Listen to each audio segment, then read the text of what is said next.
Picture this, a striker signs for your club from a National League side. He's 32 and the Facebook fan forums are saying he's absolutely shit. You're panicking now, but he scores 16 goals in a season and it was the missing piece of the puzzle, aka the squad. A prime example for me as a Barnsley fan is David McGoldrick. There were a lot of evidence to back him up. Obviously, statistics. He's played for loads of clubs and had a very successful career. But he was 37, turning 38 when he signed for us.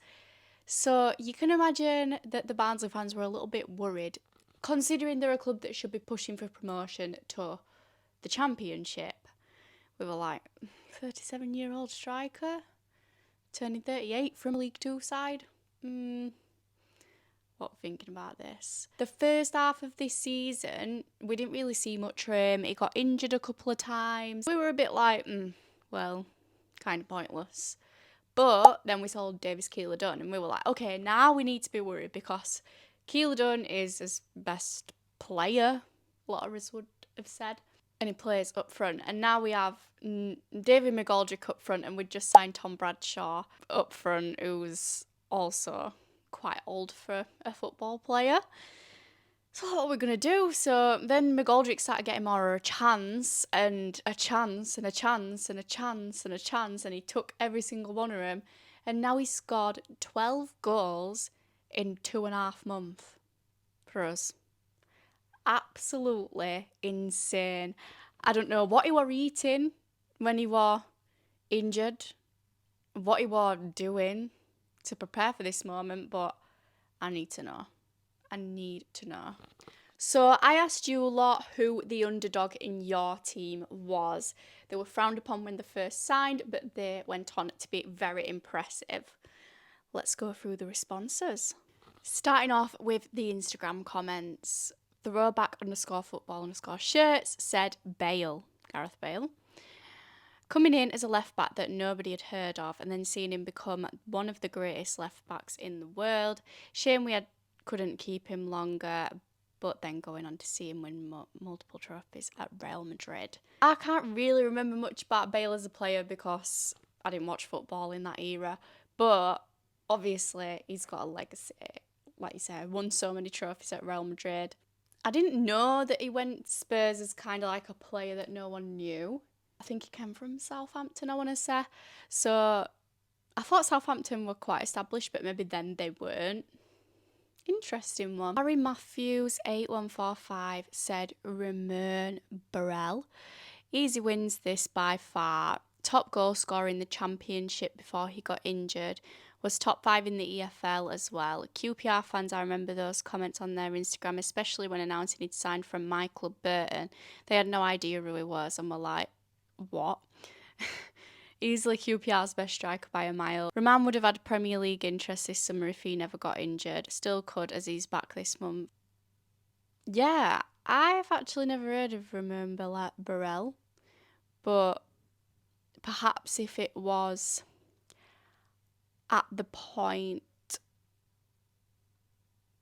I wonder when he were at Burton actually, because maybe he played against us.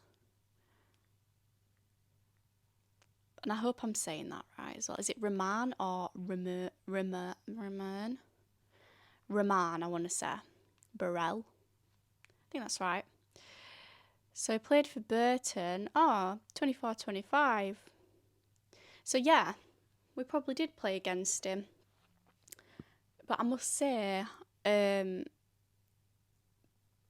he didn't stand out to me, but as a Burton fan and a QPR fan, you can probably confirm that yourself.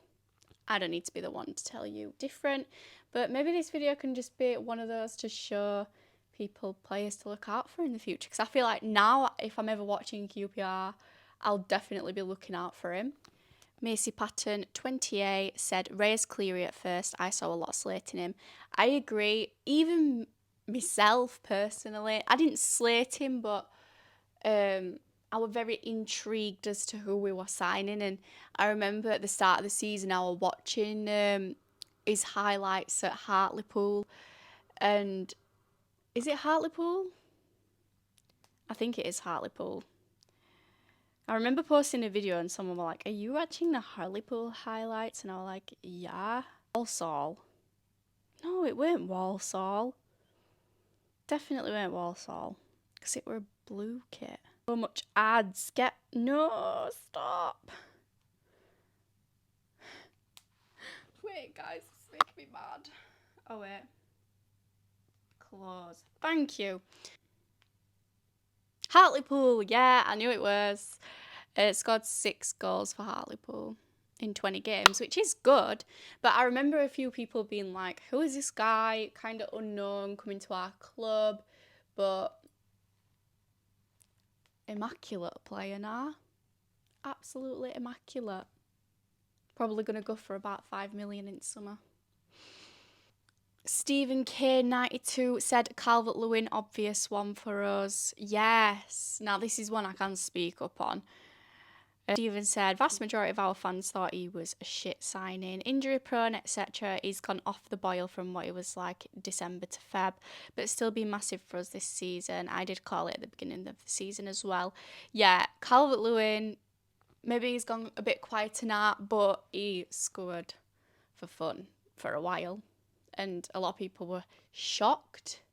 But like you said, he's helped you out a lot this season. And maybe if it weren't for Calvert-Lewin, maybe, just maybe, you would be getting relegated. Maybe. Okay, we're on to TikTok now. Tom, full stop, said Morgan Rogers at Blackpool, not many goals / assists, but turned into a great player. Maybe this is kind of answering another question, and I might actually do a video on this. Let me know in the comments if you'd like to see this video. Who is a player that's played for your club that's gone on to be the most successful? That would be a good one, especially for Barnsley, because we've had quite a few. We've had Ivan Toney, Kieran Trippier, John Stones, Harvey Barnes, loads. So that would be an interesting one. Someone said Keeler Dunn at Oldham. Keeler Dunn just impresses everywhere he goes, but been on the bench quite a few times for Wrexham. It's kind of sad. Eddie, with an upside down username, said Ashley Fletcher, and I'm assuming for Blackpool because it looks like a Blackpool. In fact, is that Ashley Fletcher in the profile picture? No, but it's Blackpool. I love Ashley Fletcher. He was actually my favourite player at Barnsley growing up. I loved him, and he was really talented. So I'm actually shocked that he had like poor expectations of him, because I think he's class and he would good at Barnsley. Stephen Humphreys for Bradford, I'm assuming. Is it Brad? Yeah. Which, that's another one. I don't really get why you had poor expectations of Humphreys, because he did okay for us. He weren't a bad player. He scored quite a few goals. I feel like if we'd signed a player with that record at his previous club, it wouldn't be like, he's going to be shit, why have we signed him?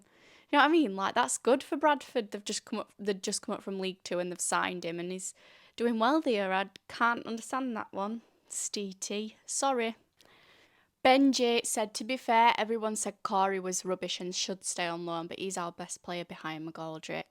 Corey O'Keefe has done absolutely amazing. I don't know what they've done to him at Stockport, but he's been so good. Like, I've been so impressed. I feel like he's proper putting a graft in compared to pre-Stockport. He's been very good defensively, and I feel like I watched his interview the other day actually, and he said it is more a defensive role that he's taking on now rather than putting in crosses and stuff, and I feel like that's working a lot better for him. I really like defensive Corey O'Keefe. I think he's a better defender than he is an attacker, so I'll love to see this. He's doing very well. Aunt Claire, I am with you on this one 100,000,000%. I remember this like the back of my hand. Mads Anderson. Everyone was slating Mads Anderson when he first come to Barnsley. And to be honest, rightly so. I think he did have a poor season. But it turned out to be his best defender and his captain. And that video, I can't even think about it because it literally brought me out. Madueke, the lad got abused because he came from Chelsea with a heavy price tag, but I think he's been good when played. Madueke is a great player. Heavy price tag, yeah, of course. Welcome to the Premier League, newsflash.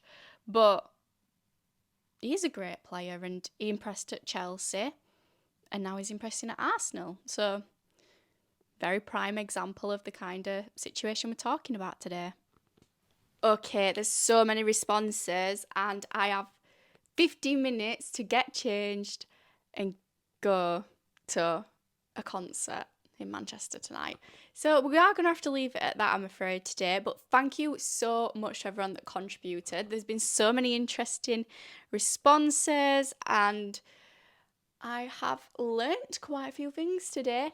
But if you didn't get the chance to respond today, or if I missed your response, I do apologise, but there was quite a lot.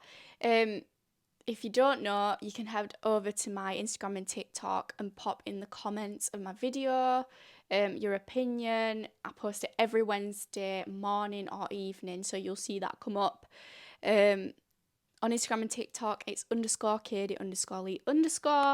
But yeah, if you like this video, I would love it if you could subscribe and hit the thumbs up. That would be very appreciated. And I'll see you next week for another episode of Kick Off with Kadie. Bye.